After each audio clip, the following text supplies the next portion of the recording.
Hello, and welcome to Birth Through the Veil. I'm Melissa Camrudin, and today Adelaide Meadow is back. Last time she was on the podcast, we talked all about the art of community building, and this time we're chatting the value of a wise woman at your birth. If you are pregnant, or ever might be, or if you're a midwife, or birth keeper, or doula, or someone who loves birth, you're going to want to listen into this one. We chat licensure, non-licensure, relationships and responsibilities in birth work and pregnancy, and so much more. Adelaide really gets into birth biomechanics in this episode, and this is a fascinating topic. When we recorded this episode, Adelaide was just about to relaunch a fresh version of her online series, Born Through Movement, which she hosts with registered midwife Mandy Verghese, who was on the podcast a couple episodes back. So since this recording, Mandy and Adelaide have decided to put on a live training of Born Through Movement, which will take place in Vancouver and is happening next month, December 2024. So you'll find details for both of these offerings in the show notes, along with a discount code for the online version of Born Through Movement. Enjoy this conversation and send me a note. Let me know what you think. I love to hear.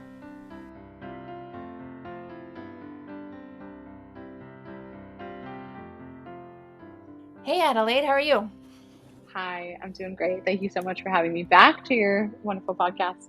Yeah, so we chatted last season about community and creating community around you and how we can be in relationship and support people who think very differently than us. Yeah, it was Yeah, lovely. that was great. That fostered a lot Yeah. of really cool conversations in my personal life that I really enjoyed. And in that conversation, we talked about how you should come back and discuss the value of midwifery, like why one might want a wise woman at their birth. And so interesting because, well, this podcast I would say is actually mostly not free births. It's mostly lots of home births and some free births. But there's definitely a big movement in the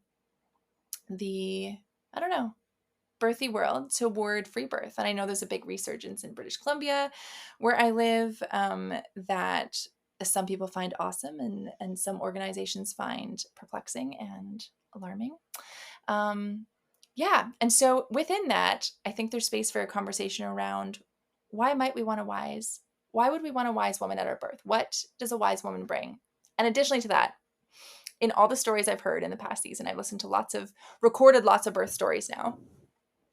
It is a theme that I have heard come up, is even women who birthed with no one saying, but it would have been really nice to have somebody there. So there's a thing in women, and not all women. Like if you want to birth alone, you should birth alone. You should get to have whatever kind of birth you want. But there's definitely a trend I have seen of women saying, but it would have been really nice if someone would have been there. So let's talk about it. Yeah, I love this question. And I just want to begin by inviting us all into a degree of nuance and true respect for other women. Because what I know can be at the heart for some women of the free birth conversation is I really want to be respected. This idea that something would sabotage your birth, this idea that any kind of, this equating of outside support with disturbing birth.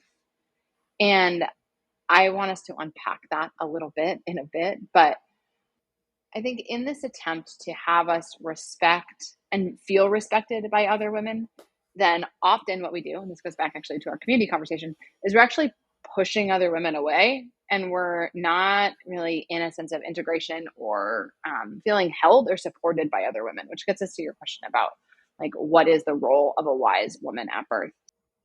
So one thing you had mentioned, I think when we weren't recording last time, that I thought was interesting is you said the least interesting conversation that you totally don't want to have is it better to have to be registered or not registered? Or like, ooh, is your midwife registered or not registered when they came to your birth? Right. Yeah, I feel like I'm famous for saying the conversation about licensure and non-licensure is sort of the least interesting conversation that we could be having about birth. I'm just ultimately kind of bored by this discussion. And one reason I'm bored by it is because it takes up a lot of time and space in some birth circles that I have traveled in over the last many years. And what I'm far more interested in is skills. And I really want women to be learning about ways that we can teach each other and become more skilled as birth attendants, regardless of the trappings that surround your concept or your licensure of birth attendants. I have known very, very skilled and incredibly in touch and in integrity licensed midwives. I have. I've also known licensed midwives that I think do all of the things that we critique in licensed midwifery, right? And I've seen both and I've practiced with both. I've also known amazing lay midwives that are unlicensed, that are truly some of the most knowledgeable birth attendants I've ever come across. I've also come across quite a number of lay midwives that I would consider underskilled and that I would say are, attending births or, being paid sometimes a lot of money to attend births, and the skill set that they have is maybe not particularly practiced or not very hands-on, or could just, and of course we're all there at some point. I'm not really throwing shade on these women, but it didn't like immediately give me a sense of trust in them that they weren't carrying a licensure and had a specific perspective on birth.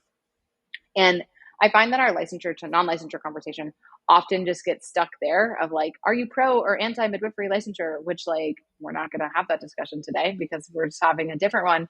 And instead, the one I like to refocus on is like, how can we all help each other be more skilled, right? And how can we understand that this is a very specifically in the United States, and I know that you're in Canada and it varies nation by nation, but it's also very, very regional. Like I live in a very underskilled midwifery location where there's not even an easy pathway to licensed home birth midwifery. And I lived in a state where there was no pathway, but there's actually a lot of great midwifery in it. Versus in other parts of the country, there's like so many licensed midwives that are on all, so many midwives in general that are really on all ends of the spectrum. So what I'm more interested in than that conversation is like individual women and how do they actually practice care, right?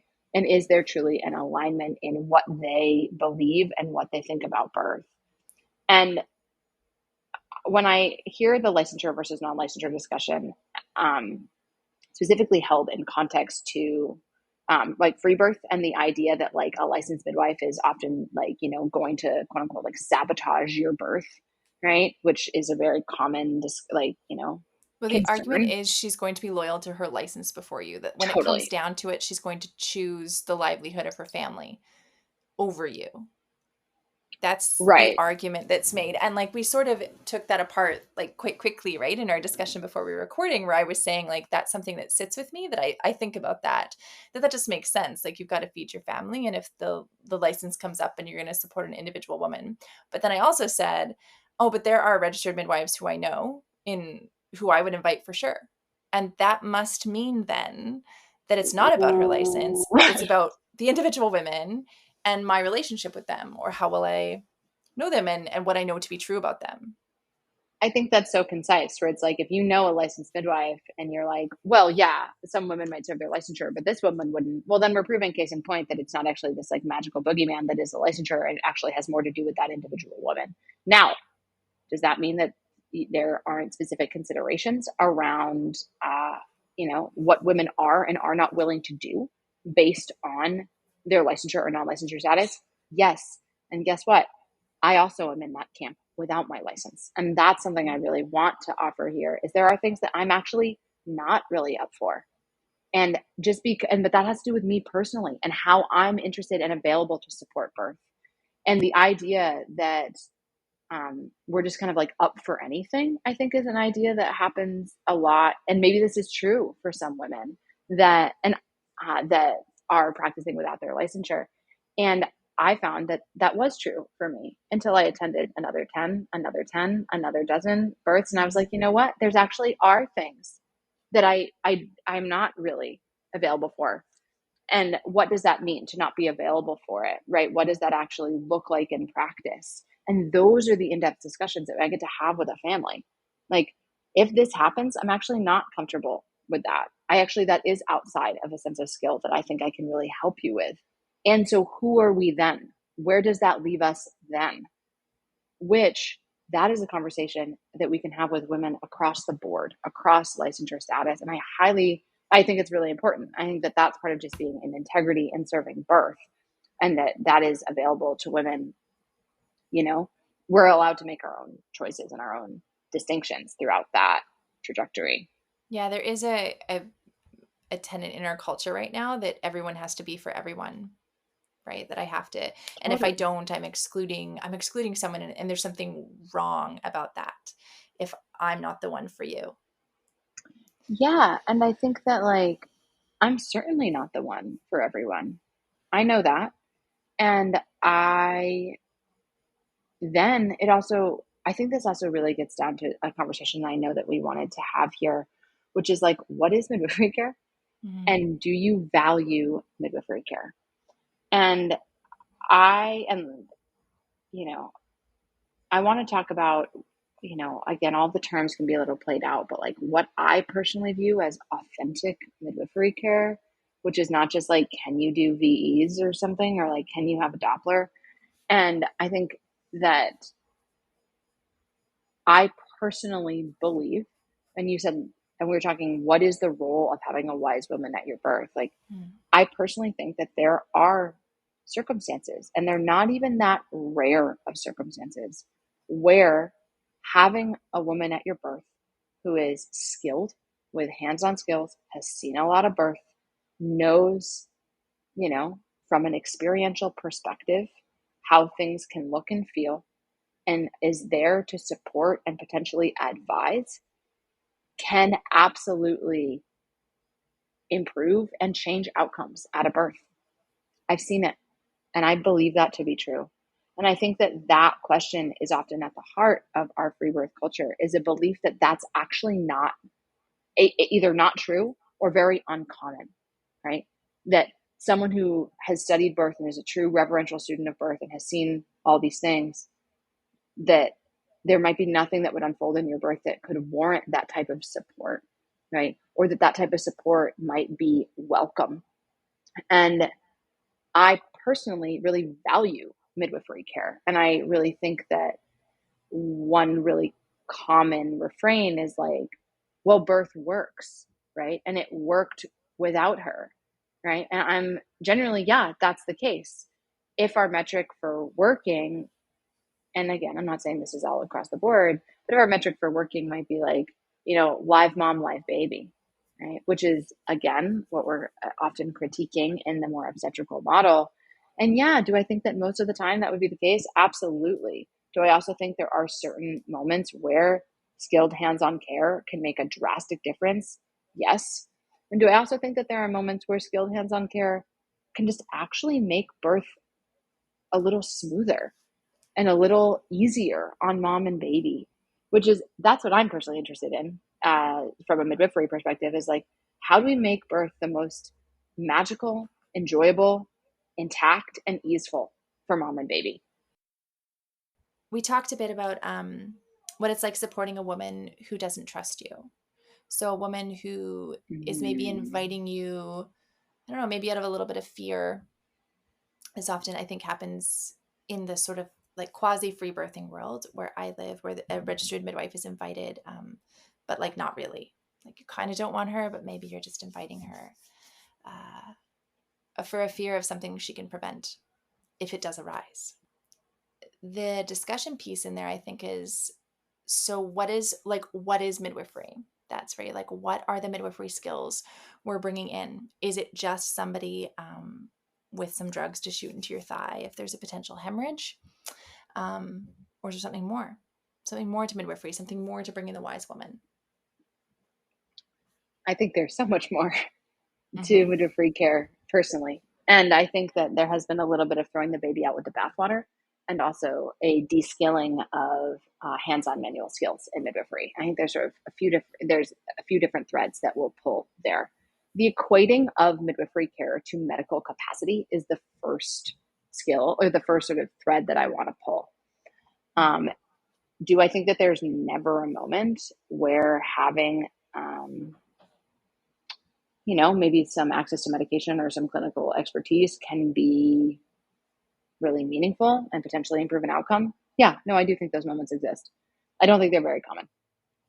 Um, what I think is far more common is moments for manual skill, moments for hands-on touch, palpation, assessment, and being able to feel. And the de-skilling of our hands-on midwifery is something that I have been thinking about for the entirety of my time as attending and studying and being a reverend student of birth, right? Is how do we train our hands? And this is often talked about like, oh yeah, like your hands are the only tools that you need.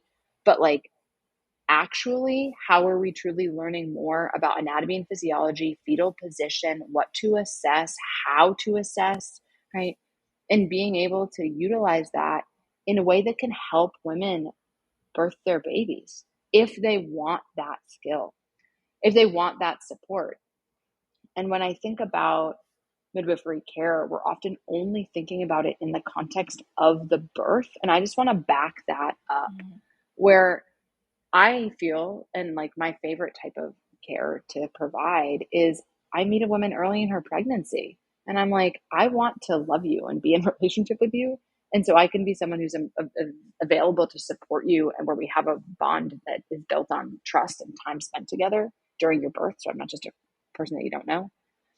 And I also personally, and again, my interest is a lot on how do we make birth smoother, right? And I'm a biomechanist. I really think that there's a lot that we can assess and look at from a postural perspective, from a assessing, how baby is lying, what mom's postural patterns are, what her comfort and discomfort is, and being able to work on that throughout her pregnancy, being able to help her sit, stand, walk, move, breathe better and more comfortably, help that baby be able to move and be in a position that's optimal for them.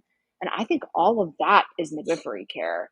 And often that's not even included in our midwifery care. Often we're not even really looking at, what's happening in this woman's body that's like relegated into maybe like a bodywork bucket, as though it doesn't like have a major impact. Arguably, I might say one of the primary impacts in how a birth unfolds, how baby is able to enter the inlet and then move through the mid pelvis and the outlet from a biomechanical perspective. And I really want us to have that focus in our midwifery care. And then I also, I do think that there are moments where the skill, right? The skill that is midwifery is this a moment to let this unfold, or is this an invitation for support? That's the entire thing, right? And how we learn to answer that question, right? And I think that we, while respecting the mom's individual wishes, while working within our own knowledge base, while being aware of what that mom is up for and really prioritizing what she's up for over in many ways what you're up for, right? And ideally you hired someone where those conversations have all been hashed out long before the moment, so that you know what someone is and isn't up for. And the when I think of what midwifery care is just how well can we hold all of those pieces and navigate in the moment. And these are often tender moments, and they're often can be moments of high intensity. Birth can be quite high intensity. How you're going to answer that question. And women that have practice and skill and time and mentorship and consideration and how to answer the question, could support be helpful? Like, is this an invitation for support, or is this an invitation to step back? Like, yeah, I believe in that as a trade, as something that women can do for other women. And I believe that studying the crux of that question in a variety and myriad of ways, as well as your communal and interpersonal and sort of like relationship building capacity, like all of those come together, I think, to create like true midwifery care. And that has value, I think. And that it can, in many circumstances, and I mean, not to use the clinical language, but like improve outcomes for moms and babies without actually taking anything from anyone. And yeah.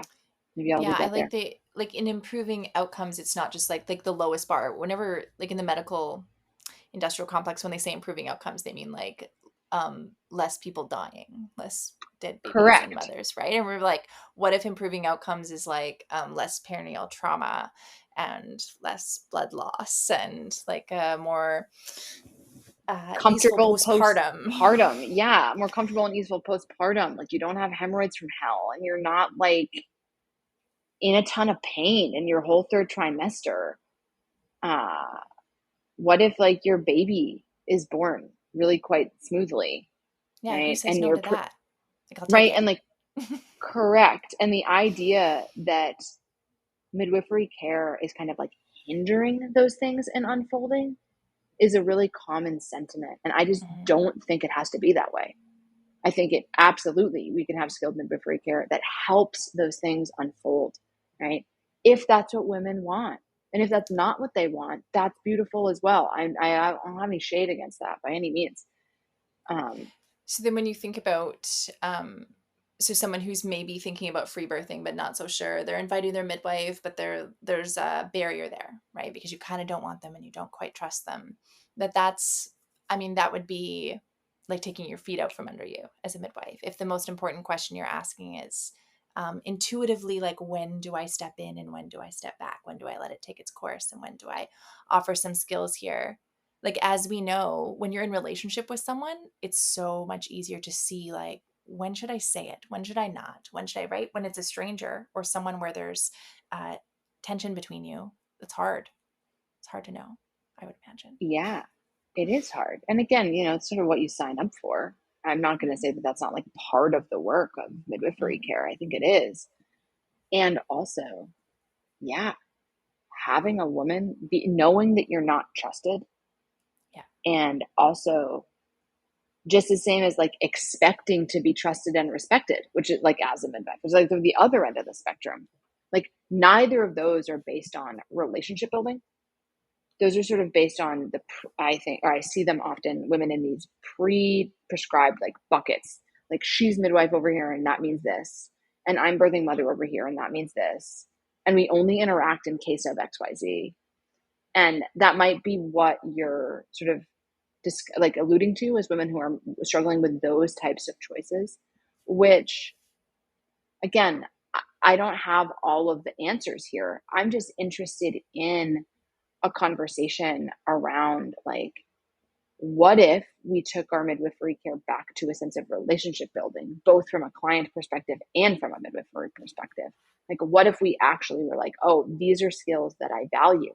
And for that mom who is wondering whether she wants to have her family birth or have a midwife attended birth, my thought to her is like, what do you believe about midwifery care? Like, truly, like, do you believe that there are circumstances where you would want help and assistance? And what do you believe about that help and assistance? What do you believe about yourself if you're asking for that help and assistance? And really working through those larger questions, because it's not inherently true that midwifery care is inherently better. But I do think that there has been um, a confusing narrative where there's this idea that nothing ever could use support. And that's just not what I've seen. There's definitely been moments where I'm like, I'm not, and not from like a hero or a savior perspective. It often gets so relegated as like, Mhm. no, I'm glad that I was able to put hands on that baby and help that baby rotate. Actually, I'm really glad that happened. And it was very simple and took 2 seconds. And I don't actually know what would have occurred for that mom and baby. Would it have likely been fine? Statistically, yes. Right. But might that have, you know, like I'm thinking of a birth specifically where maybe this is too on the nose for this, but like, yeah, where I just saw a baby that was struggling to emerge and struggling to rotate. It was just a very simple hands on assist. And this baby was clearly going from like more vital to less Mhm. vital, right?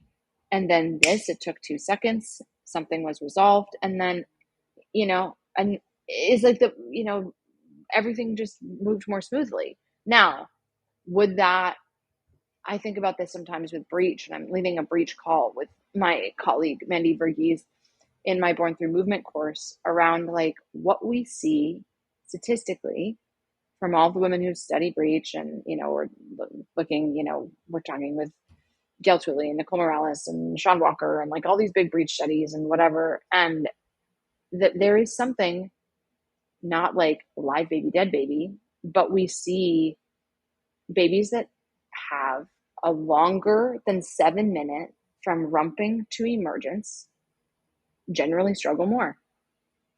And there's something kind of within that. And this is more biomechanics of breech. If you want to talk about that, you can come to our calls or whatever. But like, there's something in there where we're just looking at thousands of breech babies and looking at what happens. And I'm like, okay, so if there's something that I can potentially support that just helps this baby come within that benchmark, right? I don't know. Like that, it might just be improving the outcome. That baby might just have an easier time breathing. That baby just have an easier time coming around. That mom might not have just had a, 15-minute rumping baby. Like, you know what I mean? Like it just, and again, it's all about your values and like what you're available for. I'm not saying that this is empirically more correct than not having this type of support. And it's not overly clinical to look at, however flawed, of course, all birth research is, to hold it lightly and also say, yeah, maybe in this circumstance, it would be nice and it would be helpful. And I would argue it would be what women have done for all of womankind. And that we're not taking anything from anyone, but that maybe this is how birth, gasp, might be designed, right? That maybe we always helped one another give birth. Maybe there was always moments for hands-on support. Maybe there was always women that were skilled in helping a baby come out into this world. Maybe there was always women that were skilled in doing what we now call an external version, right? All of the body work that might help a baby turn into a more optimal position. That maybe that's actually the history of midwifery care, is like hands-on skill, touch, assessment, right? And that has value. And that largely, I know in my midwifery education, I was like de-skilled in that way. Like that's not where the emphasis of my education lied at all. It was largely either clinical on one side of it or hands off everything. Everything works out fine on the other side of it. And I'm just interested in like, what if instead of this licensure, non-licensure, medical, non-medical, again, I'm not really here for medical birth. That's not what I do. But like, what if we actually were looking at a really big area of manual skill and body work, for lack of a better word, that starts at pre-pregnancy, really, but like all through pregnancy and then birth and then the postpartum, of just like with women and with the body and with the baby. And I think there's a ton of value in that. And I think we move away from that discussion when we get really stuck on, is she just in the other room to come and give me a pitch shot? Like we're no longer having this conversation. And this is the conversation that has really helped me, I think, serve women better, which ultimately I want to be all of our goal. Yeah. Yeah. When you speak of that relationship piece, about the midwifery journey being an engagement in relationship, I mean, that's speaking to both people, right? Always a relationship is two people.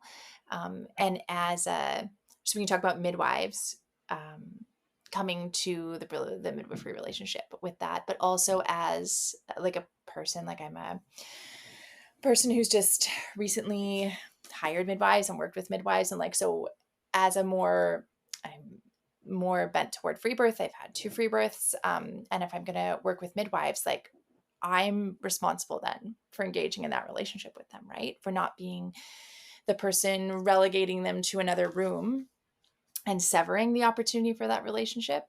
And it doesn't always mean whatever midwife I walk into is even as aware of it as I am, but I get that opportunity to seek relationship with them. Yeah. And just like, again, midwives serve birthing women. It's that, it is a service position. Like you are here to serve, in my opinion. And so, yeah, am I saying that like it's as quote unquote like as much on the mother as it is on the midwife? Like, no, I personally don't think so. I think it is really, you know, a perspective Mm-hmm. from midwifery care that we're here to serve women. And I want that to be clear. And also, if you as a birthing woman really don't, like in your heart, don't want what she has to offer, that's hard. And I think that in many ways, or are like skeptical or judgmental or think that Mm-hmm. she does something that you're like against, right? That's a hard person. That's a hard person to serve as a midwife, as someone who, you know, maybe doesn't like you or believe in you or thinks that you're doing something bad all the time, right? And then I think we have that dynamic unfold in midwifery client relationships that in many ways perpetuate the very thing that we're attempting to undermine, right? And that's a bummer, because if you're like a midwife is like, I really want to serve my client's needs, and like what she needs is she wishes I didn't do what I do. Ugh, well, that's hard to do. And like then you have a woman that's like, oh, I like really want to be in my autonomy, which totally I'm here for that, but like, and then not being able to be super clear about what it is that you do actually want and why, or having a lot of self-judgment or a lot of communal judgment or a lot of like kind of external metrics that are influencing how you're showing up in that relationship, and like what you think is right or wrong, or like what you think you should and shouldn't do. And I feel that all of that can actually really complicate and in some ways be sort of harmful in our birth culture, rather than relationship building really at the basis. And it's a big ask. It's a big ask from everyone involved, because women's work is hard. Women's work is a big ask. Birth is intense. Walking the walk of, as you put it, like having a wise woman at your birth, walking the walk of birth. These are the biggest deals there are in some ways. Like these are big Mm-hmm. asks. And then to be like, whew, now I'm here in this like interpersonal dynamic, and like, what do I believe about birth? And like, who am I? And how do I want to relate to other women? Like, yeah, this is the shit. This is that community building. This is that sister wound healing. Like this is where that happens. And sometimes I think that can really be like sidestepped in this attempt to like remedy these alleged problems that we have. Does that make sense? Mm-hmm. Mm-hmm. Yep. And I can see how that's exacerbating the same problem, and can be, Correct. I mean, I think you're right. Like a midwife has entered this work as hopefully the one who's going to lead that relationship, but it doesn't leave me without responsibility or without opportunity, being someone who then Of knows course. this, to go in, right? If I were to hire midwives again and be like, this is something I can help to facilitate. This is something, these are And then, conversations I can have with my uh, midwives. of course. And then what about like, then not automatically, but then like, then you're living into the value of equity in that dynamic, which is what all these women, what women want. It's Mm-hmm. like, oh, I actually want to be like the authority over my birth, and like, and like truly an equal in this relationship. And it's like, okay, so how do we do that? Right. Yeah, then I And have to like, behave like an equal, and I have to take my then I, responsibility for what's and like, mine. right. And like, and what does this come down to? It comes down to individual relationships between women. And I think so often we want to make that be like, oh, it's licensure, non licensure, because then we're actually able to sidestep this murky business Mm-hmm. where we don't get to know. We want to say, like, oh, well, 99% of midwives are going to do what their licensure says, which, like, in my opinion, doesn't actually help us change our midwifery culture. It doesn't actually help us serve women more directly. It doesn't actually help anybody, other than having women potentially feel less supported because they can't get the care that they want, and then in many ways like perpetuating the issue and the challenges that I see happen in midwifery care.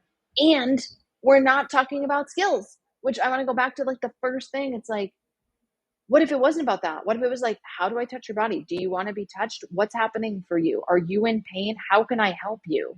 Like, and just the real basics, I think, which Mm-hmm. unfortunately are often overlooked and not really a part of care, which, like, I mean, who am I? I'm just like a random person who thinks about birth essentially. But, my area of sort of contribution to the field is largely around birth and biomechanics and how exercise physiology and breath, sit, stand, walk, move, breathe patterns relate to fetal positioning and relate to pain and pregnancy, and how we can continue like our support for other women and our support in the body, our support for the body and our support for our babies um, by like studying this entire aspect of health that was really not involved in my midwifery education at all. I didn't really learn that much about biomechanics.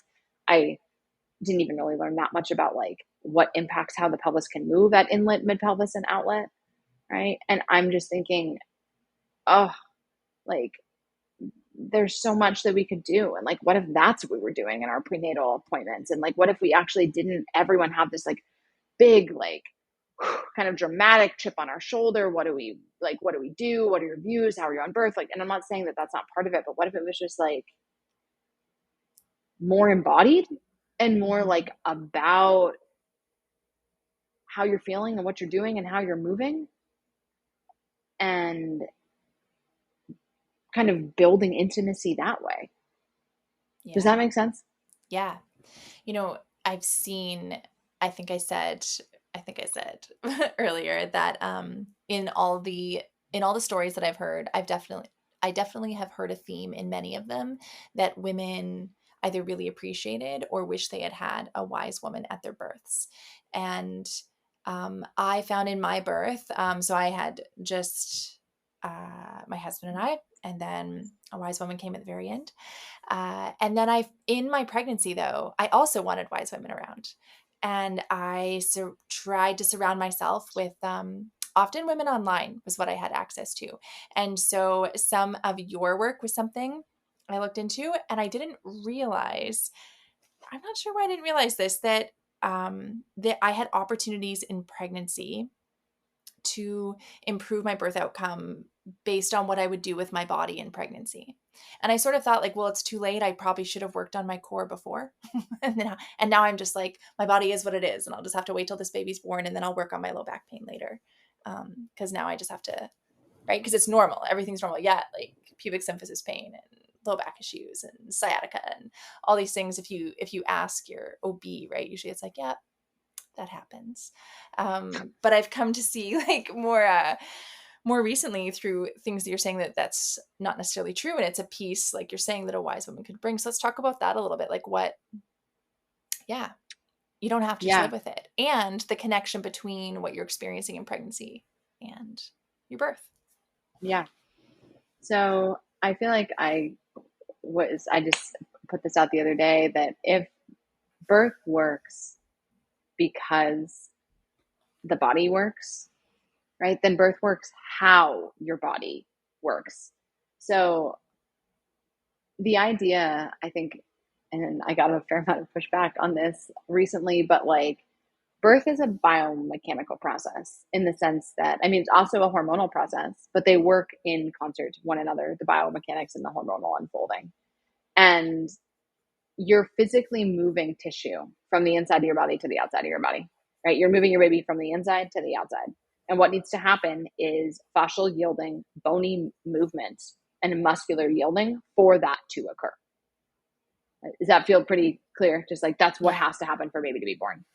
And if you have patterns that minimize patterns in your life and in your movement and your sit and your stand and your walk and your breathe patterns that minimize the capacity for your pelvis to move in ways that are um, creating space in the inlet, the mid pelvis, and the outlet, then of course that is influential for your birth, right? And even just that, just starting that, like, yes, the way your body moves impacts the way your body moves in your life, impacts the way your body moves in your birth. And really, and that doesn't mean that your baby's not going to come out, but the idea that there is kind of no connection and nothing to be addressed is something that I disagree with. And I really want to have be a bigger piece of our overall midwifery care. And you spoke specifically, you're like, oh, I can like work on my core after. I was just working with a woman, and for 6 months, she's now in her she's now in her third trimester. She was in her first trimester, pregnant with her third child. And she had really significant diastasis and just like was in pain and felt really unstable. And she had diastasis from her previous pregnancies. And she came and she was like in her early, it was like first trimester, 8 weeks, 10 weeks. And she was like, I'm as big, like I look as pregnant as I did at 6 months pregnant with my other two children. And she was like feeling self-conscious about it, whatever. And also feeling in pain and already had pubic symphysis pain and was just like not thriving. And then we, worked together for like once to twice a week. And by the time 6 months later, she hadn't gained any weight in her pregnancy. She'd been moving consistently. Not that that's like a good or bad metric, but she looked like slightly, quote unquote, less pregnant at 6 months pregnant than she did when she was 8 weeks pregnant, and had no symptoms of diastasis, and was able to like entirely heal. I mean, of course, you will have some degree of diastasis recti. That's just like, that's not a pathology. That's just a physiological change that occurs during pregnancy. But it had significantly minimized during her pregnancy. And she had like built muscle and strength and function and had done this all while pregnant with her third child. And why I bring this up is or just like, this is one example, is how then she was able to move her body and how she was able to utilize the pain patterns that she was having as potentially indicative of other things that were happening within her tissue. Meaning her fetal positioning, for example, right? Actually, we'll put a pin in that. We'll talk about fetal positioning in a minute, but just the ability for her musculature to be supportive, and specifically be supportive for the actions that need to happen in birth. So a couple things that need to happen in your birth process, right? You need your iliums, your hip bones, to abduct. They need to be able to move away from the midline. They also need to be able to internally rotate. You also need nutation and counter nutation of your sacrum, right? These are just some actions that are going to occur ideally during the birth process. And the easier, and not like loosey-goosey, but like the stronger and the easier that those actions are in your body, which are totally things you can learn to do and train and feel in your body, the more available and smooth that often is during your birth process. And that's not particularly like, that's not rocket science. If your iliums have never abducted in their lives, and the first time they have to learn to do that is after you've been in labor for 8 hours, as opposed to if you had been doing that action every day of your pregnancy, like, of course that's going to impact your body's ability to yield and move in that way in that moment. It just can be a really big ask for our bodies to, to do new. There's already a lot of new things that are happening during the birth process, things that can only happen because of a birth process, right? That's just the reality of physiological birth. And there's a lot of things that accompany and allow that to unfold, specifically strength and motility in our pelvic tissues and our respiratory diaphragm, that we can set the stage for. And usually when we do that, we have way better, we're just way more comfortable pregnancies, right? We have a lot less pain in pregnancy. And this is where then maybe we can segue into like pain patterns and fetal positioning, if we want to talk about that. Yeah, let's talk about it. So it makes me think. Oh, you go ahead. No, go ahead. I just say in my first birth, I remember telling my family doctor, who wasn't at the birth, afterward, that I had back labor, and that I had a lot of back pain after, and that I thought maybe there had been like a lot of stretching in the back through there. And she was like, that's not possible. Birth only happens in the uterus. So if you felt anything in the back, it's just, you imagined it. It's like referred pain, but that's not actually where you're feeling it, because birth only happens in your uterus. It's just such a funny thing to think, right? When you actually think of like an entire a whole little human moving through, like that couldn't only involve your uterus. It couldn't, right? Like it moved through all your tissue. Yeah. Or it's just this idea that your tissues are separated as opposed to segmented, right? Your tissues are all connected to each other. And any woman that's like, your back is not involved in pregnancy, you're like, what? Like Everything is. said no woman ever. Everyone's like, oh, you mean my back wasn't impacted by my pregnancy? We Yeah. literally see this change of the shape of the lumbar curvature throughout Hmm. your pregnancy, right? This is like a known metric that happens. And so the idea to say that somehow then everything the moment birth occurs is like disconnected is physiologically inaccurate. It's like when we imagined, like we talked this earlier, industrial revolution time, we separated everything into its bits, right? Everyone got an expertise in something and an expertise separate part of the body. And then we just imagined that that meant they weren't the same or that they weren't connected because we were studying something in isolation. Right. As opposed to thinking about the preeminent tissue system in the body, which is our fascial tissue system. And by preeminent, I mean Covers the everything. yeah, it not only covers everything, but it also is the vast majority of the tissue in our entire body is Mm-hmm. fascial tissue. So we have more Mm-hmm. connective tissue than any other type of tissue. So the vast It majority must be of our important. cells are connective tissue cells. And so that's just a fascinating thing to consider. And what do? They're literally connecting all of the systems. They are connective tissue. It's our fascial tissue system. So Mm, yes, birth as one big fascial shape shifting experience. I like that. Okay, let's Fetal give positioning. our, oh yeah, fetal positioning. Okay. Um, we think often, again, this is my conspiracy theory, but I will stand by it, is that fetal positioning is not random, right? Our babies take the space that our Mm, bodies provide, right? And so often where baby has the most space is going to be indicated by how maternal tissues are arranged, both from like muscular tissues, bony tissues, as well as fascial tissues. So the way that a baby is lying within the body, and again, not in all circumstances, but I would say in the vast majority of circumstances, is significantly impacted, if not primarily indicated by maternal tissue arrangement, right? And this can also be seen by, if we do work to change the way that our tissues are moving, if we do body work, if we do movement work, we often feel babies move. We often create more space and then babies move. And we see this and we feel this, and it just makes sense. It's just basic common sense. If you have a lot of restriction on your right side and your right obliques are really, more restricted compared to your left obliques, then that's going to impact how your baby can move underneath that musculature. Or if you have like a really, restricted round ligament on one side and one that's more lax on the other side, that's going to impact how your baby is going to inhabit the space that, like within your uterine tissue. And so, I was talking with a client the other day about she's pregnant with her third baby, and she has a lot of round ligament pain and pubic symphysis pain on the left. She stands in a right stance, meaning she's usually standing on her right leg with her left leg slightly forward, slightly turned out, and that left hip sort of shifted forward anterior, right? So she's sort of pushing forward into that right pubic bone. Her baby is lying in a more oblique position, not true transverse, but more oblique. So they're kind of angling down. They're mostly sideways, but angling down towards that sort of frontal left hip.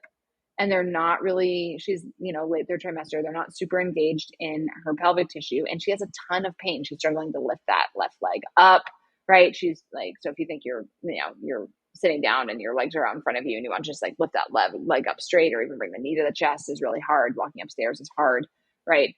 And she has a lot of round ligament and pubic symphysis pain, right?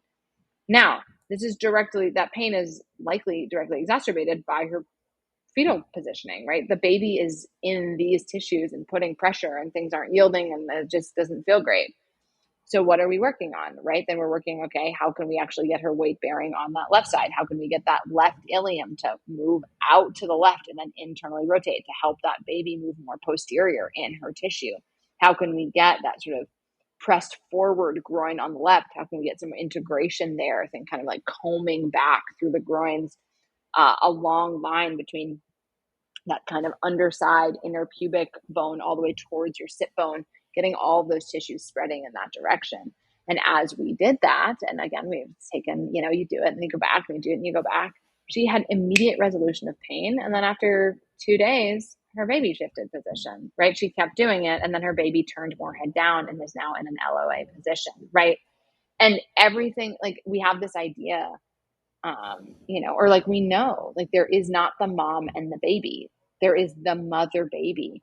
And where I think we can do a lot of impact and just be really supportive is in our biomechanical patterns, right? And in a way to really support not just how our pelvis can move during the birth process, helping baby move from inlet to mid pelvis to outlet, but also like that's done largely during pregnancy. And this is the skill that and again, we all use different things, but like this is what I feel like I've used the most in my birth practice, helping women move better, get out of pain, have better positions for their babies. And by better, I just mean more spacious. Not that like LOA is best or head down is best or whatever. I mean, that's a different discussion. But instead of sort of overemphasizing like the optimal fetal positioning, instead, can we talk about fetal movement? Like, are babies able to move in the way it like move freely? Are moms able to move freely? Because I think babies can be born quite beautifully in a variety of different fetal positions, right? And variety, or like fetal presentations, right?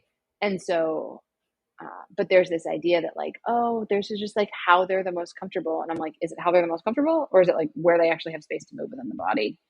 And that is an area of inquiry for me. And it's such low hanging fruit. It's just like, what's the downside? That you might like move a little bit and feel better?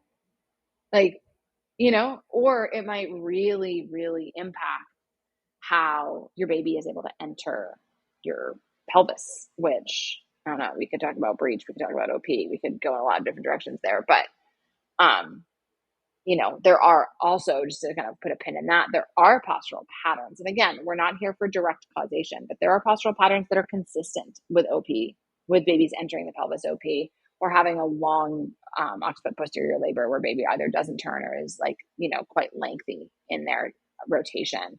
There are postural patterns that are consistent with breech positioning. Now, does that mean every breech baby is breech because of your posture? No. Does that mean every mom with a breech baby has a postural pattern? No. But what can we assess is we can assess patterns, and we can assess most of the time, and we can see what we can do prenatally and to some extent during the birth process to really assist in movement of both mom and baby. And going back to our previous conversation, I know we were sort of like out in left field about like the role of midwifery care, but like, what if it was just like, oh, I want to help you like move better and feel better and help your baby move out of your body? And it's not this like really intense, like, oh, do you have the pitch shot? Like, is that what you do? Right. And instead it's more about like, what I would argue is like midwifery here for all of humankind, which is like looking at a mom, feeling a body, feeling a baby, helping her move, doing different stuff, helping this happen all throughout pregnancy, like adjusting your actions of daily living to really be preparing for a birth, but not just like 1,000 squats a day, because that's not going to do it. It's actually it's in the how you do what you do, not the what you do. And yeah, and I just really want that to be a part of our more modern midwifery culture. Yeah, that's just one component, hey, of what having a wise woman could bring to your birth, or just gathering a village of women who have with different skill sets that can come in and support you. This makes me want to take your course that you have all about the nerdy birth biomechanics. Is it a live one or is it recorded? This one is pre-recorded, but we do live calls in there. So there's a lot. I want you to think about it sort of like, if women are interested in sort of this lens of birth and really through this lens of midwifery care, right? Of like, how can we help? That's it. How can we help? What can we help with? And how do we do it in ways that like aren't as high stakes, that aren't like, oh God, what do you do in these stressful moments of birth? But how do we just like play the tape all the way through if we believe that women can help other women, right? Like, what might that look like in a pregnancy? What might that look like? And that's all we're doing. That's like what this course is about. It's not a midwifery skills course. Midwifery skills are not taught through an online course, right? It's like a study in birth biomechanics and how we might be able to support moms and babes in using this information. So I want you to think about this as my team says, don't say your favorite textbook, because like no one has a favorite textbook other than you, but like I'm kind of a nerd like that. And so just like think about this as a resource that you would come back to again and again, of just really understanding what's happening at the pelvic inlet, what's happening at the mid pelvis, and what's happening at the outlet, and how to, either if you're a mom or a birth worker or a body worker, help either yourself or your clients somatically connect pre, birth with their pelvic inlet, with their mid-pelvis, with their pelvic outlet? How do you actually enhance the instincts? How do we enhance and like really support our ability to feel what's happening in the body? And like I see women all the time in my practice where I, not just my midwifery practice, but I run a well woman care practice and I do a lot of stuff with movement and pelvic pain. So they're like, oh, I've never actually felt my mid pelvis. I've never actually felt my glute needs move my ilium laterally or whatever. I've never actually felt these actions. And like, bringing that somatic connection is really helpful.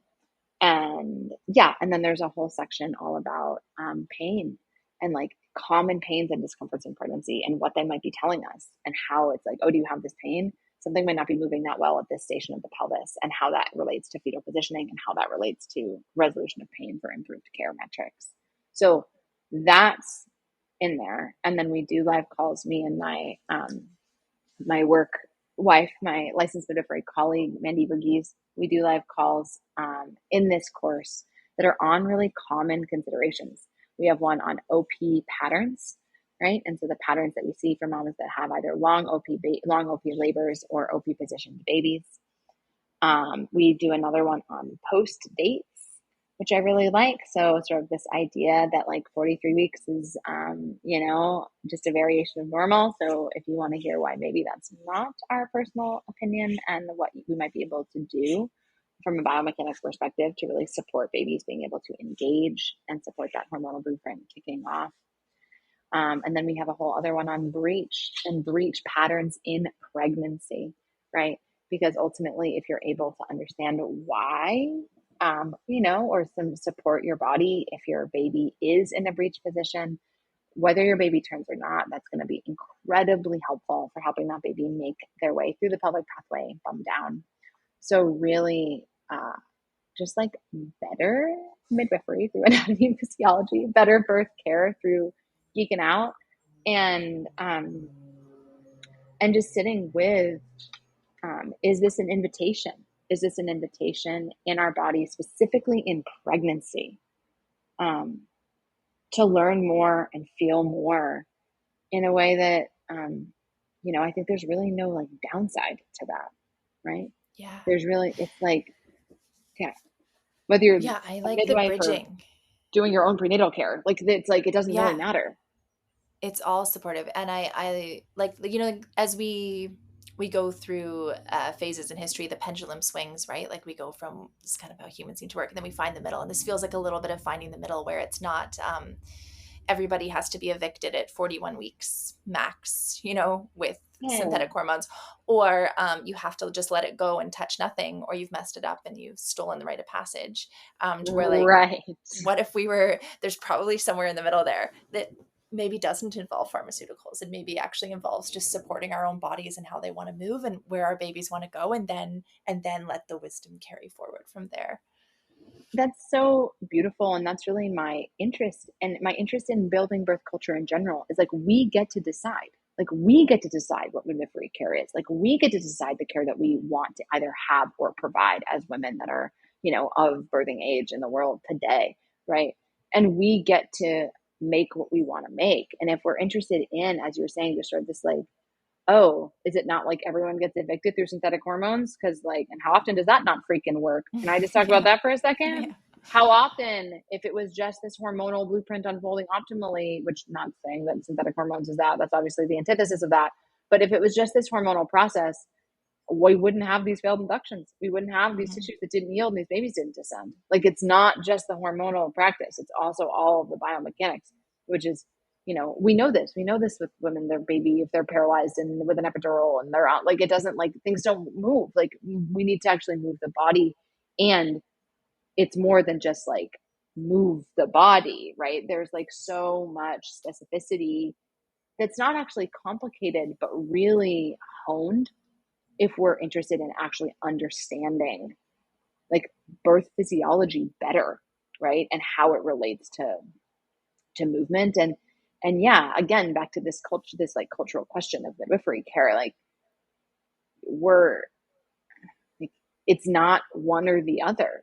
It's like relationship building and support and abjecting support, like you're saying, so many women are like, I wish I'd actually had more support. And it's not saying that there's not something amazing if you feel the most supported and cared for without care.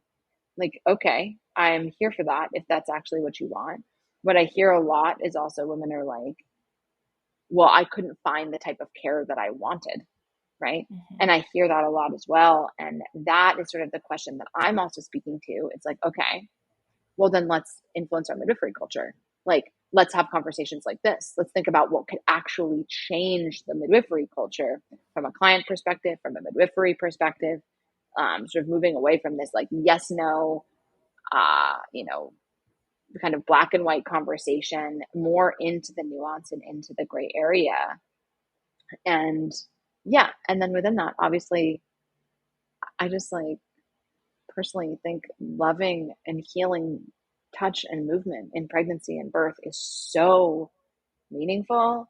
And I know I'm a little biased, but like I feel like that was like almost all of what midwifery care was for like all of womankind until very recently. And yet this is something that I was never really taught about the deep biomechanics and watching fetal positioning and hands-on care. That was something that I really had to learn and work on. And it wasn't a part of my midwifery education. And I just want to be offering that to moms and body workers and birth workers alike, so we can start to move away from the like undisturbed is best or like dysfunctional medical model, and instead like back to anatomy, physiology, and well woman care, which is personally where I really, where I think we can support women and babies. Yeah. That sounds like a great place to end. I love that. Thank you. Totally. Yeah. Remind me. So I don't think you said the name of this class. Oh yeah. My course is called Born Through Movement, because that's how babies are born. Babies are born through the movement of maternal tissues. They're not really born. I know we're supposed to end, but like this idea that babies like, okay, this idea of like the cardinal movements and that like they're moving, like you all seen a newborn. I mean, maybe you haven't seen a newborn, but if you have seen a little tiny brand new squishy baby, they don't even have head control. Like they're often like mostly, you know, I don't want, you know, they're not very, they don't have a ton of tone, like in that immediate moment of birth, like, or myelin, like they don't have a lot of control over there. No, anything. So this idea that babies are like squirming and worming their way through the birth canal, like, nope, baby is being moved by maternal tissue. I really believe that. And you need only to look at a 1 minute old baby, at a 10-second old baby to realize that like the cardinal movements that they're like doing are the movements that they're being moved into by maternal tissue. Right. I never thought really, of that. Yeah, I think it's a really important perspective, because therefore how your maternal tissues are moving your baby is how your baby is moved, right? And I know that might seem redundant, but so when I called this course Born Through Movement, like babies are born through maternal movement, and not just like, are you doing a lunge? Like, how are your internal tissues moving, and how are they able to respond and yield? Yield is the word. Yield to the pressures that are coming from the actual hormonal aspect of birth, right? The pressures that are coming from uterine involution and that are coming from that, you know, that hormonal cascade, right? How do our tissues yield and therefore move baby in response, right? And how much the ability that our tissues are able, I mean, this is a fascinating, I talk about this a lot in the course, is the interplay between the biomechanics and the hormonal blueprint unfolding, right? Where like there's a feedback loop there. And like the more the biomechanics unfold, then the more the hormonal blueprint is stimulated. It's not just, and there is some that might say, and again, this is sort of complex, but that like, you know, we don't get to say like what starts what, but there is something to be said for babies having pressure evenly on the cervix that then we know is part of the initiation of the hormonal unfolding of birth, right? Of the hormonal initiation of that birth process.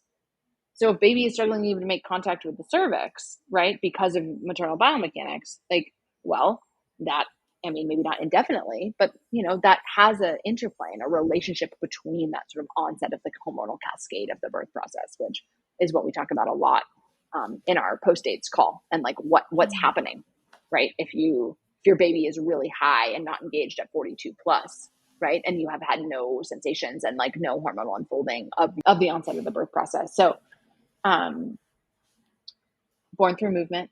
Babies are born through maternal movement. How we move, sit, stand, walk, breathe is incredibly influential for how your birth unfolds. And it's not just go to prenatal yoga. There's so much more to it than that. And that's really what this is a resource for. And then how to actually utilize that with either in your own pregnancy. There's follow along videos and a lot of great stuff for moms, or how to utilize it with your clients. Like, what do you do? What do you look for? What do you do if you have someone present with this symptomatic experience? And like that, that's what we're looking at. So born through movement. So all of that, is self-paced material. You can like go back to it again and again. There's, videos you can send your clientele. Like there's a lot in there. And then we also, as I said, we do these live calls made by my midwifery colleague, and we do them periodically within that course where we take your questions. And the 3 that we're doing are in these upcoming weeks are one on OP positioning, one on post-dates, and one on breech patterns in pregnancy. So if those are the three that I feel like we hear about all the time in our birth culture. I had a breech baby, I had an OP baby, or I had a 42-week plus baby. Yeah. And we're going to be talking about those from a birth and bodywork perspective. So, love it. Yeah. And it's open to you regardless of how you work with women, right? Doulas, midwives, licensed, unlicensed, L&D nurses. We've had 2 OBs take this course, right? So, moms, it'd be really great if you are like a prenatal yoga teacher, if you teach childbirth education, right? Like, let's actually just zoom back out to a sense of communal care and skill building, because I think that is really going to help all of us be more supportive to one another. Oh, great. Okay. Well, thank you. Thank you for your time. Yeah, it's such a pleasure. I'm so glad that you put out this podcast, and thanks for just bringing such nuanced conversations about birth and womanhood forward. Yeah, I love it. Always such good chats. Thanks for listening. You can find pictures and posts for this episode and all episodes on Instagram at birth.throughtheveil. Did you know we are also listed on YouTube? You can check us out there, as well as on every podcast platform that I know of. If I've missed one, let me know. I'll post it there too. Check out the show notes for ways to connect with Adelaide and for a discount code for her online series, Born Through Movement. New episodes of Through the Veil come out every other Tuesday, nearly, almost always. If you enjoyed this podcast, please subscribe, write a review, rate us, and share it with all your friends. Word of mouth is how we get the word out there. People need to know that birth can be like this. Until next time.